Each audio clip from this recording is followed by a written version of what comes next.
Bharat Ratna doctor Bhimrao Ambedkar की जयंती के अवसर पर रुड़की स्थित भारतीय जनता पार्टी के कार्यालय में एक कार्यक्रम का आयोजन किया गया। इस कार्यक्रम में मुख्य अतिथि के रूप में भाजपा के प्रदेश प्रभारी एवं राष्ट्रीय महामंत्री दुष्यंत गौतम पहुंचे। जैसे ही दुष्यंत गौतम मंगलौर के अब्दुल कलाम चौक पर पहुंचे तो सैकड़ों भाजपा कार्यकर्ताओं ने उनका फूल मालाओं से जोरदार स्वागत किया। इस दौरान भाजपा कार्यकर्ताओं में भारी उत्साह देखने को मिला। ढोल नगाड़ों और जय भीम के नारों के बीच कार्यकर्ताओं ने दुष्यंत गौतम पर पुष्प वर्षा की।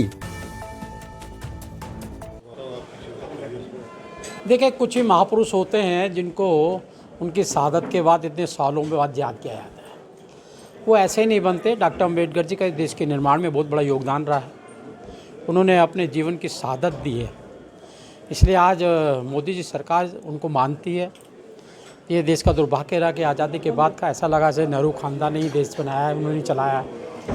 लेकिन आज मालूम पड़ता है कि डॉक्टर अंबेडकर जी के इस भारत के निर्माण में बहुत बड़ा योगदान रहा है। इसलिए मोदी जी डॉक्टर अंबेडकर को मानते भी हैं, उनको आत्मसात भी करते हैं। और आज जो योजनाएं चल रही हैं, डॉक्टर अंबेडकर जी ने वो सपना देखा था कि मेरे समाज के लोग, देश के लोग कामयाब हों। और मोदी जी ने लाल किले से भी कहा था, मैं नौकरी मांगने वाला नहीं, देश के समाज को नौकरी देने वाला बनाना चाहता हूँ। इसलिए अंबेडकर जयंती जन जन तक पहुँचाया रहा है, उनके प्रति किए गए पंचतीर्थों को और डॉक्टर अंबेडकर जी का जो देश को योगदान रहा है वो बताया जाए। बहुत लंबे समय बाद नहीं तो मैं भी तो पीछे कार्यकारिणी हुई थी प्रदेश की, उसमें भी आया था। आप नहीं मिलूंगे, आज में बहुत दिनों बाद मिले हैं। चलो, पहला संविधान में संशोधन जो किया था, प्रियम्बल में किया था, इंदिरा गांधी ने किया था। 100 से ज़्यादा उसमें अमेंडमेंट किए तो कांग्रेस ने किए थे। कांग्रेस का डॉक्टर अंबेडकर जी तो संविधान से 36 का आंकड़ा है, इसलिए अंबेडकर के संविधान को वो मानती ही नहीं है। आपने देखोगा आपातकाल कहाँ लिखा है उसके अंदर, बड़ा पेड़ गिरता है, हजारों सिखों का कत्लेआम कहाँ लिखा है उसके अंदर। तो ये सब एक बहाना कर नाटक कर ड्रामा सा कर वो वोट बैंक समझते हैं कि दलितों को मिल जाएगा। लेकिन दलित आज समझदार हो गया है, वो जानता है कि देश का हित किस में है। डॉक्टर अंबेडकर जी का मैं पहले भी भारत में हूँ, अंत में भी भारतीय हूँ, इसलिए भारत के निर्माण में आज का दलित योगदान कर रहा है और इनके बहकावे में नहीं आने वाला है। मिशन अधूरा मोदी धामी कर रहे पूरा। आज बाबा साहब भीमराव अंबेडकर जी की जयंती के उपलक्ष्य में बाबा साहब अंबेडकर सम्मान अभियान के तहत आज हमारे प्रदेश के प्रभारी और हमारे राष्ट्रीय महामंत्री आदरणीय दुष्यंत कुमार गौतम जी मुख्य वक्ता के रूप में इस विचार गोष्ठी में रुड़की जिले की आ रहे हैं। उनका मार्गदर्शन हमें मिलेगा और इसी परिप्रेक्ष्य में ये झांकी जो आप देख रहे हैं, जिसमें बाबा साहब अंबेडकर जी और संत शिरोमणि सतगुरु रविदास महाराज जी, संत शिरोमणि सतगुरु रविदास महाराज जी ने कहा था कि ऐसा चाहूँ राज में जहाँ मिले सबन को अन्न, छोट बड़ सब बसे रविदास रहे प्रसन्न। गुरु रविदास जी के चरणों में अरदास लगा रहे हैं मोदी जी 80 करोड़ लोगों को फ्री राशन दे करके।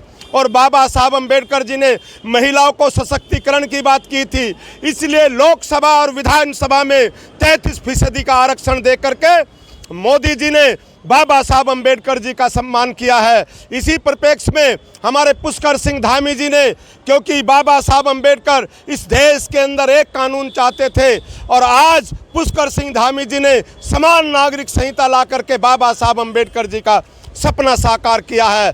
ये सैकड़ों की संख्या में गाड़ियां, सैकड़ों लोग आज यहाँ पर अब्दुल कलाम चौक पर, जो हमारे भारत रत्न है, जो हमारे दिलों की धड़कन है, अब्दुल कलाम आज़ाद चौक पर यहाँ पर खड़े हुए उनका वेट कर रहे हैं, उनका इस्तकबाल, उनका स्वागत करने के लिए खड़े हैं। कि जब तक पुलिस या कोई एजेंसी जांच करती है, चाहे वो सीबीआई है, चाहे वो एसआईटी कमेटी है, तब तक किसी को भी दोषी नहीं माना जा सकता। और कुछ तथाकथित लोग राजनीतिक मुफीद के लिए, फायदे के लिए उनके ऊपर जो आरोप लगा रहे हैं, दूध का दूध पानी का पानी हो जाएगा। भारत रत्न अब्दुल कलाम चौक जी पर हम खड़े हैं और यहाँ हमारे जो उत्तराखंड के प्रभारी हैं दुष्यंत कुमार गौतम जी, क्योंकि ये बाबा साहब भीमराव अंबेडकर जयंती पखवाड़ा चल रहा है, तो इसमें जगह जगह विचार गोष्ठियाँ हो रही हैं। उसी विचार गोष्ठी को संबोधित करने के लिए दुष्यंत गौतम जी हमारे जिला कार्यालय भाजपा रुड़की पर आ रहे हैं। उनके स्वागत में हम सब लोग खड़े हैं। आज भारतीय जनता पार्टी, जैसा देशराज जी जो मेरे पति हैं, उन्होंने नारा लगाया था कि बाबा तेरा मिशन अधूरा, नरेंद्र मोदी जी करेंगे पूरा। आज मिलकर धामी जी और नरेंद्र मोदी जी उस मिशन को पूरा कर रहे हैं। आप देख रहे हैं कि कल ही, क्योंकि बाबा साहब भीमराव अंबेडकर चाहते थे कि महिलाओं को बराबर का अधिकार मिलना चाहिए, बराबर का सम्मान मिलना चाहिए, और उसी के मद्देनज़र, क्योंकि बाबा साहब भीमराव अंबेडकर कहते थे कि जिस देश की महिलाएं आगे बढ़ जाएंगी, विकसित हो जाएंगी, उसे देश को विकसित होने से कोई नहीं रोक सकता।